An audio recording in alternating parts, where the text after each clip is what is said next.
Hello, my friends. Thanks for coming. The question I was asking in this recent meditation was why this wave of light bringers, why this wave of volunteers is here at this time on the earth.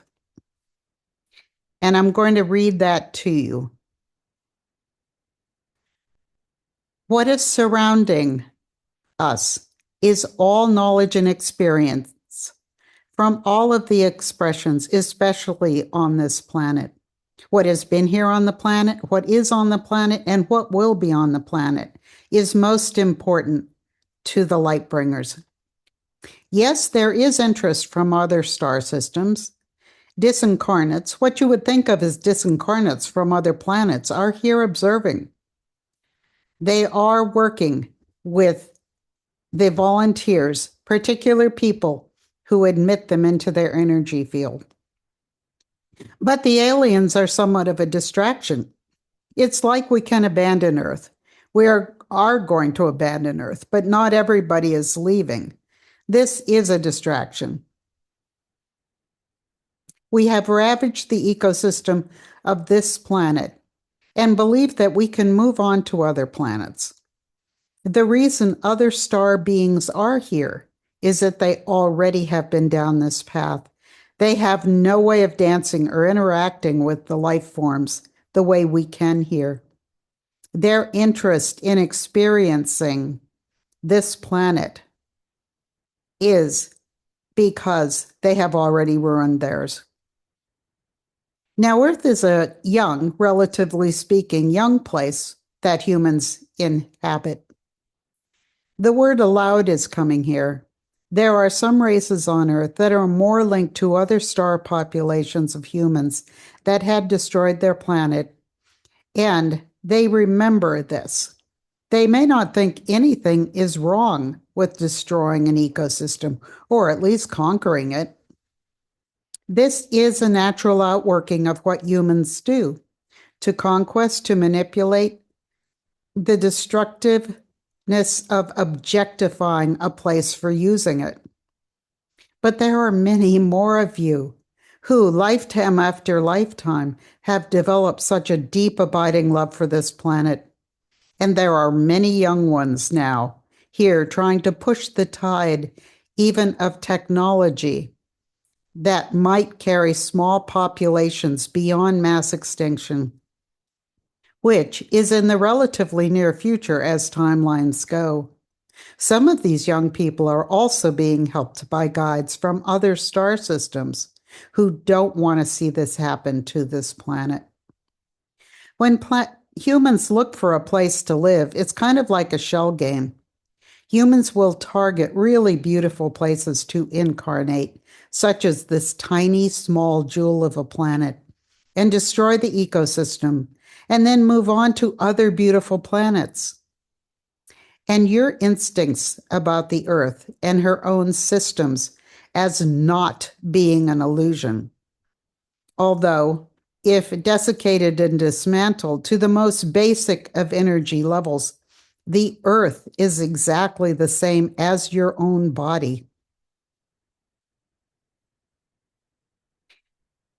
And that is what creates the beauty, is the light here. All the workings of light here, and the associations of the companionship of the sun and the earth. This is not to be taken as an illusion. It is to be taken as sacred. Sacred in every life form that is here. Sacred, and many of you know this.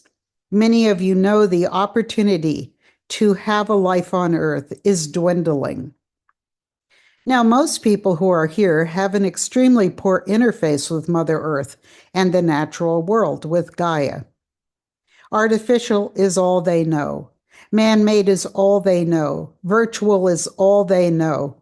But they still see the sun and the moon, and possibly the stars, and the feeling of the wind, and the shaking of the earth, and the terror of the fires, and the power of water. That, at the very least, to feel cold or warmth in the way the physical body can feel it is desirable even if there is no other interface with the natural world except these elements. The very basic of elements, heat, wind, flow of water, the feeling of solidity, even from the very materials that were drawn from the earth and restructured to make bodies, even in the most basic of sensations, they are still desirable while it is still possible on this planet. The human species has targeted, even on a human consciousness level, the people who are truly in love with this earth, who are in love with the planet, and trying to turn the tide of exploitation that is so endemic in the nature of humans. What he is saying about race is more how we consider race here. But there's a correlation between the races here on Earth and the races from other star systems. And that is why the people of Tibet and Mongolia are very different than the Chinese, because they are coming from star systems with specific purposes of trying to prevent the destruction of this planet. Mars did support life at one point. We're not saying Mars was ravaged by a human population, but it may well have been. Human populations have come to that planet and annihilated its own ability to support life so that no life form survived there. This is what is really going on here on Earth. It's not about politics or economics. Again, these are distractions. Will this planet survive humans? That's why you came. That's why many of the people who are praying for this planet, and not really the people who are of the planet, but love the planet itself. That is what the influx, the waves of volunteers came here to do, is to love this planet, to infuse her with something different than exploitation from being killed. Look at your own idea of hunting, an unnecessary harvest or killing, particularly in your day and age where the food distribution system is such that the plant kingdom could supply all the nutrient necessary. It is not necessary to eat mammals, fish, or higher forms in terms of requiring more energy to assemble. So the analogy of hunting is very much what the story of Adam and Eve is about, the story of creation, that humans came to use this planet, not out of love for the planet. They came here to use this planet, and that was the fall from grace, the fall from God's perfection, the plan, the ability to destroy God's plan. And it has ramped up and ramped up with the population and technology. Now, you understand that technology could be used to reverse the damage to some extent. But the real reversal will be when humans go extinct here. Will the planet survive humans? She's trying to and wants to, and yet this is still unknown. So if you think of humans as a virus in their capacity to destroy, but humans also have a tremendous capacity to love and create. But in the destructive capacity that humans have, they are a virus. And this has become because viruses can mutate. Humans here have already mutated outside of God's plan. This is much more obvious in other star systems, the original connection and link to God, even though in expression all that is, still is, in the webwork of what is shared. There are humans that have evolved so far in their destructive capacity that for all intents and purposes, they are nothing but parasites. So there is a pitched battle here. There are races connected to star systems that are the most destructive potential of humans. And then there are individuals, even within all races, that are holding the vision of creation before the planet existed. Not only is this the way the planet is going to survive the only way this planet is going to survive humans is if we leave it alone. Now, will the collective decide to do that? It is going to seem as if the mass extinction of humans, which is going to come as a result of humanity tinkering with DNA, there is something coming that will kill most of the humans, if not all of them here on the planet. And this is actually a desired event in terms of protecting the planet. Also, you need to understand that the entire evolution of our planet, in what has already been lost from what was here before humans came. The dinosaurs didn't want to be here with humans. When humans began to be interested in this location and universe, and you do have information on how, for all species, extinction is a matter of choice. So then is extinction a matter of choice for humans who care more about not destroying God's plan than destroying it? Is that what we are fighting for? Is that what the so-called light bringers are fighting for, the survival of the planet? Even if they understand they will leave the planet in mass extinction, that this would be the very best thing that could happen for our planet? But as we said, there are other star populations that have joined this battle.